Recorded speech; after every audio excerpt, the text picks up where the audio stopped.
Сейчас конференция перейдет к заслуживанию вступительного. La conférence va maintenant passer à l'étape suivante. Je donne d'abord la parole à son Excellence, M. Antonio Gutiérrez, secrétaire général de l'Organisation des Nations Unies.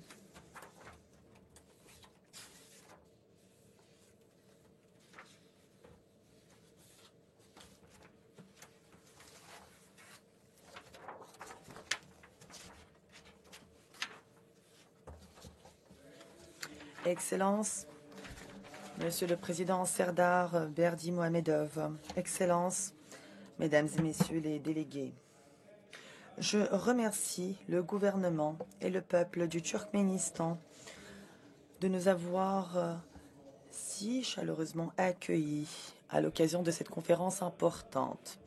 Nous nous réunissons aujourd'hui pour réaffirmer une vérité fondamentale. La géographie ne devrait jamais définir la destinée d'un pays. Et pourtant, les 32 pays en développement sont littoraux, en Afrique, en Asie, en Europe et en Amérique du Sud, se voient souvent contraints de tenir compte des limites géographiques qui entravent leur possibilité de développement et creusent les inégalités dans ces pays. Vos pays se heurtent en effet à des défis colossaux, des obstacles aux échanges, des coûts de transport extrêmement élevés, un accès limité aux marchés mondiaux. Nombreux de ces pays sont extrêmement vulnérables, fortement tributaires des exportations, des produits de base, aux matières premières, exposés également à la volatilité des cours de ces produits et contraints de tenir compte de bases économiques insuffisantes. Mais il y a aussi le fort endettement qui n'est pas soutenable dans certains cas. Mais ces inégalités ne sont pas inévitables. C'est le résultat d'une architecture financière et économique injuste à l'échelle mondiale, inadaptée aux réalités de notre monde interconnecté contemporain, ce qui est exacerbé par la négligence systémique, les obstacles structurels et dans certains cas par le passé colonial qui a laissé des traces dans ces pays.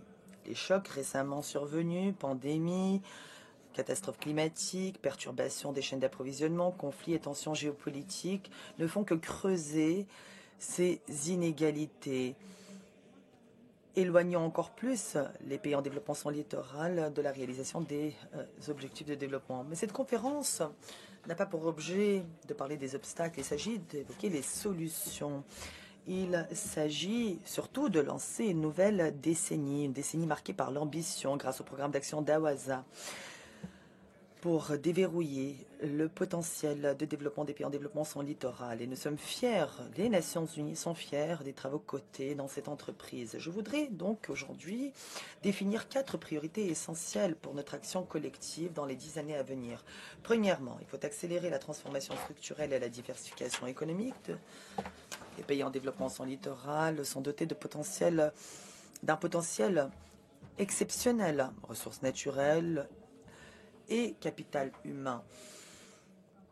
Mais ce potentiel n'est pas suffisamment exploité en raison des limites imposées, notamment pour ce qui est de l'accès au marché, et en raison aussi de financement insuffisant. Il faut donc investir, faire preuve d'audace pour développer les industries à forte valeur ajoutée, pour favoriser l'innovation locale et une croissance inclusive, permettant à toutes les communautés d'en bénéficier, quelle que soit la région, la génération. Et c'est la transformation numérique qui devrait être au cœur de cet effort. Grâce à elle, en effet, les pays en développement sans littoral peuvent surmonter les obstacles physiques et accéder plus aisément au marché mondiaux. Les outils numériques peuvent aussi améliorer la connectivité et les liens entre les communautés, préserver les connaissances autochtones, célébrer le patrimoine culturel et renforcer les échanges linguistiques et éducatifs indépendamment des frontières. Grâce au soutien adéquat, les pays en développement sur le littoral peuvent mobiliser également l'intelligence artificielle pour renforcer les systèmes d'alerte précoce, développer des techniques agricoles de précision, ouvrir la voie à des procédures logistiques intelligentes et trouver des solutions adaptées en matière de santé, d'éducation et de services publics. Mais le fossé numérique reste aujourd'hui important. De nombreuses personnes dans les pays en développement sans littoral ne sont toujours pas connectées à Internet, notamment les femmes et les communautés rurales qui sont particulièrement exclues. Il faut donc résorber cet écart en étendant l'infrastructure numérique, en garantissant l'accès abordable aux technologies pour tous. Le pacte numérique mondial constitue une feuille de route qui nous permet d'avancer. Nous pouvons en effet, grâce à des partenariats forts avec le secteur privé, développer l'innovation, le transfert des technologies et connecter les populations les plus isolées. Nous devons aussi appuyer les pays en développement sans littoral pour développer le commerce électronique, les services bancaires mobiles et les services numériques, créant ainsi des emplois, stimulant les recettes et donnant aux jeunes les moyens d'agir. Deuxièmement, il faut renforcer le commerce, le transit et la connectivité régionale. Deux pays sont riches de langues communes, partagent un patrimoine culturel, des liens très forts qui transcendent les frontières et constituent une base solide pour la coopération régionale. Mais la fragmentation logistique, les retards en raison des infrastructures de transport inadaptées, les coûts de transport élevés, vous excluent de l'économie mondiale. Vous restez ainsi à la marge de l'activité économique mondiale. Mais il faut y remédier à deux niveaux. D'abord en simplifiant les procédures transfrontalières, en harmonisant les normes et en renforçant les cadres juridiques pour un transit plus fluide. Il faut investir dans l'infrastructure physique aussi, corridors de transport résilients et interconnexions énergétiques transfrontalières, ainsi qu'une connectivité aérienne élargie et des plateformes de logistique intelligentes. Il faut aussi renforcer la connexion grâce à une planification conjointe, à une infrastructure partagée pour tirer des bénéfices mutuels, notamment par le biais des routes commerciales traditionnelles et en tirant profit des liens communautaires transfrontaliers. Il faut aussi réformer le système de commerce international pour mieux refléter les réalités, les défis et les ambitions de vos pays. Quant aux banques multilatérales de développement, elles doivent accorder la priorité aux pays en développement sans littoral grâce à des financements à taux préférentiels dans les portefeuilles de transport et commerciaux régionaux pour que les investissements transfrontaliers verts bénéficient d'un plus grand soutien. Car lorsque les pays en développement sans littoral sont connectés, des régions entières peuvent prospérer. Troisièmement, il faut renforcer l'action climatique. Les pays en développement sans littoral contribuent à hauteur de moins de 3% aux émissions de gaz à effet de serre à l'échelle mondiale, mais subissent de plein fouet les répercussions des changements climatiques. Il y a la désertification au Sahel, le recul des glaciers dans les régions montagneuses, les phénomènes climatiques extrêmes en Asie centrale, mais aussi une perturbation des précipitations en Amérique du Sud. Le changement climatique frappe donc de plein fouet les pays en développement sans littoral.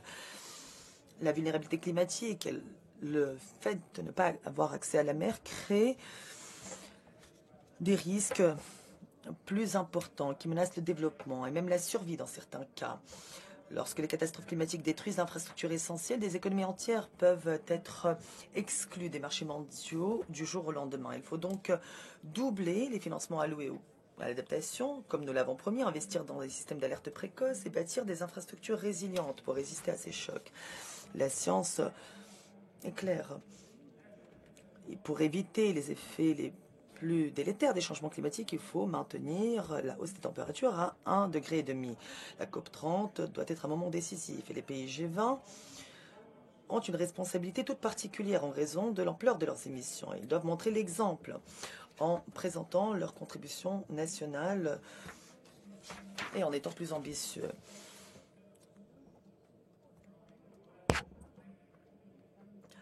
Les pays en développement sans littoral, quant à eux, doivent avoir les moyens d'agir. Financement, technologie, partenariat, tout ceci doit permettre d'aligner leur action climatique. Des fonds et des partenariats. Aucune de nos ambitions ne peut être réalisée sans des financements adéquats, accessibles et abordables. Or, aujourd'hui, de nombreux pays en développement sans littoral sont pris au piège d'un cercle vicieux d'endettement et sous-investissement. Des coûts d'emprunt élevés en raison des risques perçus, un accès limité aux marchés financiers internationaux et un endettement qui détourne les maigres ressources du développement vers le remboursement de la dette. L'accès à des financements abordables et à long terme reste insuffisant. Et le système financier mondial fait défaut à ceux qui en ont le plus besoin. L'engagement de Séville appelle à une nouvelle ère de financement, une ère équitable, inclusive et adaptée aux réalités des pays en développement. Nous devons mettre en œuvre ces engagements avec urgence et ambition. Nous devons tripler la capacité de prêt des banques multilatérales de développement pour accroître les financements concessionnels, réformer l'architecture de la dette souveraine afin de mieux soutenir le développement durable, mobiliser des capitaux privés à grande échelle dans l'intérêt général, renforcer la coopération fiscale mondiale afin de lutter contre l'évasion fiscale et freiner les flux financiers illicites, et réformer la gouvernance de l'architecture financière internationale afin de promouvoir plus d'équité, de transparence et de responsabilité avec une meilleure participation des pays en développement.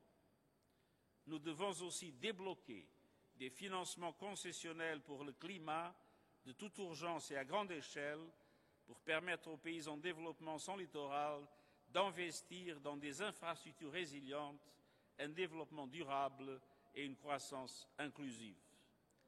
Le programme d'action de Awaza fait écho à l'engagement de Séville.